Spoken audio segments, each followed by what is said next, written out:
Terbayangkan bahwa buku yang terbitkan sekarang akan bentuknya seperti itu. Tetapi dari buku yang seperti itulah kita mendapatkan puisi yang bisa kita cintai dengan sederhana maupun tidak sederhana. Dan itu akan berlangsung sampai akhir zaman, saudara-saudara. Ya, udah. Terima kasih. Saya tertarik dengan deskripsi mengenai titik pusat itu, Pak. Titik tengah? Titik tengah. Enggak, maksudnya sejauh yang saya pahami, titik tengah di sini kan di dalam kaitan dengan kecenderungan umum berupa puisi-puisi amanat di satu pihak dan puisi gelap di pihak lain. Tapi saya kira dari perspektif lain, titik tengah itu bisa juga dikatakan sebagai titik pusat. Gitu. Maksud saya, apakah dengan makalah ini Anda juga mau mengatakan bahwa di kemudian hari, baik dalam masa dekat maupun jauh, puisi Sapardi akan menjadi semacam rujukan penting atau model gitu, di dalam perkembangan lirik Indonesia khususnya, dengan mengatakan bahwa puisi Sapardi adalah titik tengah.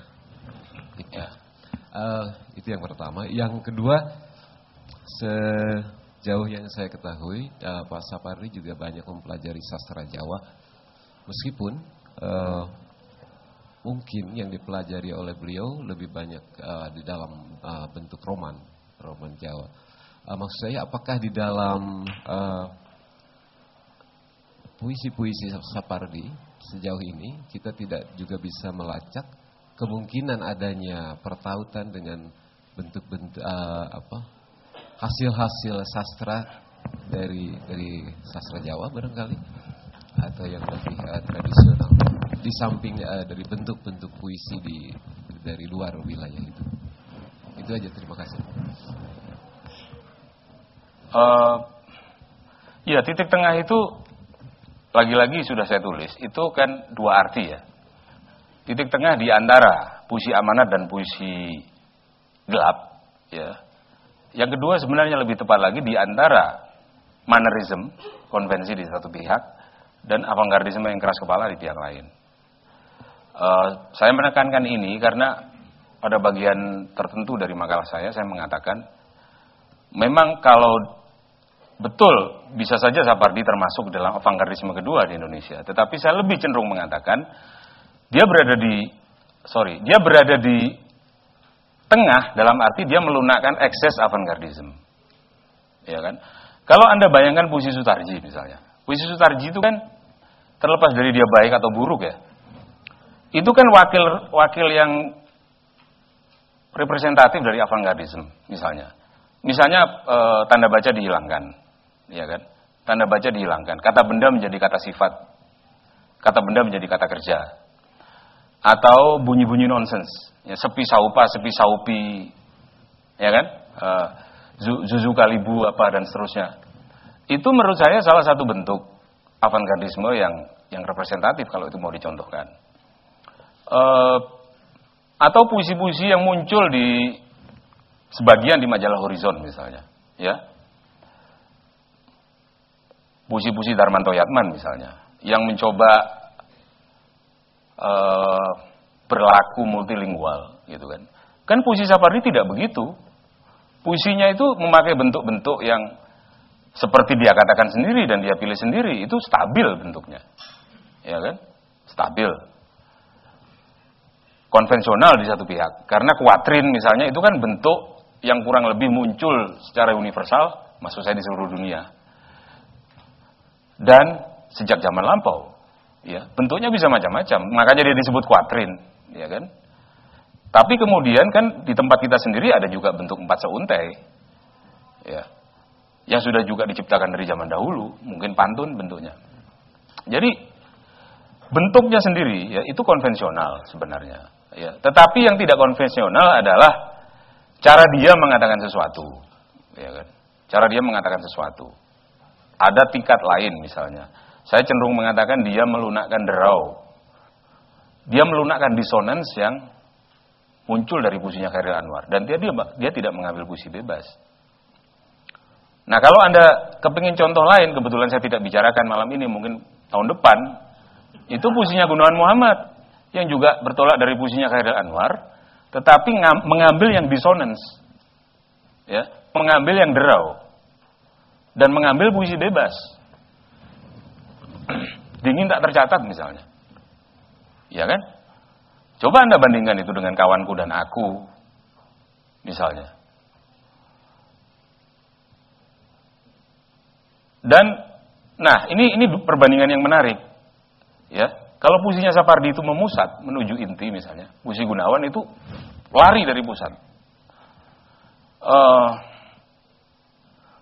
Pusatnya itu dihindari terus, bahkan mungkin tidak ada. Coba Anda bayangkan puisi seperti di kota ini kata orang gerimis telah jadi logam. Di bawah cahaya hari pun bercadar. Nggak ada hubungannya sampai terakhir itu. Masing-masing bergerak sendiri-sendiri kan, dissonance. Tapi akan ada sesuatu yang mengikat semua itu gitu loh. Dan itu tidak terjadi pada puisi Sapardi Djoko Damono misalnya. Yang sangat sangat rapi, tertutup dalam arti bahwa dia satu sistem yang tidak ada satu entropi yang keluar dari situ. Kalau pakai istilah fisika, tidak ada entropi dalam puisinya Sapardi. Tetapi dalam puisi Gunawan, entropi sangat besar. Dua-duanya bertolak buat saya dari puisi Khairil. Tentu saja bukan hanya Khairil sendiri. Ini kalau kita menghubungkan itu dengan puisi sejarah perpuisian Indonesia, gitu loh.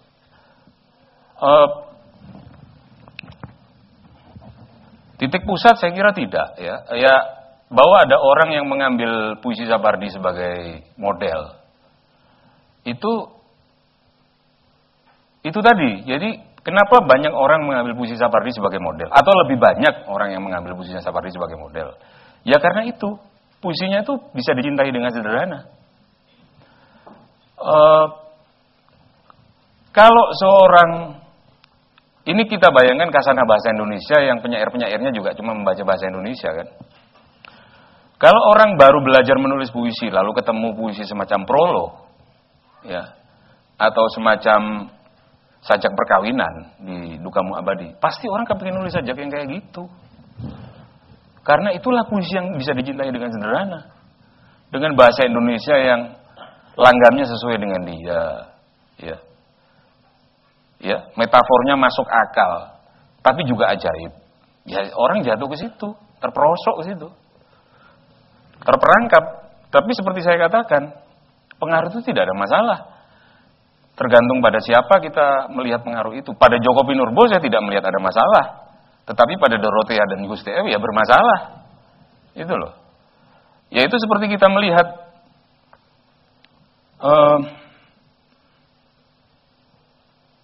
Neruda misalnya, sangat dekat dengan Whitman. Kan tidak apa-apa juga. Dia mengaku terus terang, model saya Whitman misalnya.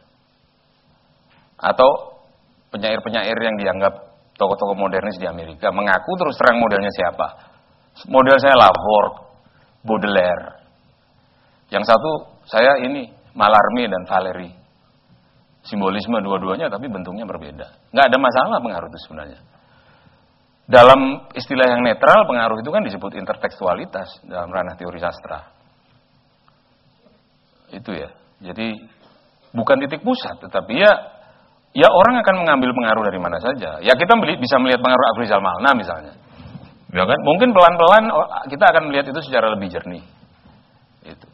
Tetapi memang problem ini agak berat memang karena kan seharusnya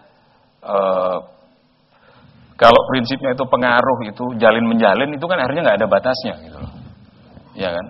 Dan batasnya itu bukan bahasa nasional tetapi ya seluruh dunia sastra itu seharusnya, ya kan? Dan saya dalam hal ini tidak tahu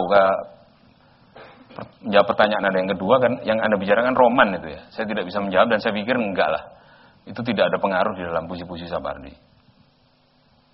Kalau Anda bicara tentang poetika Jawa misalnya, ya permainan bunyi huruf mati, ya misalnya. Kalau membandingkan puisi modern dengan puisi tradisi yang dari bahasa daerah, mungkin gitu. Kita bisa bicara tentang pengaruh bunyi huruf mati pada puisi Jawa, pada puisi Gunawan Muhammad, misalnya. Tapi kan itu terbatas. khusus gitu loh.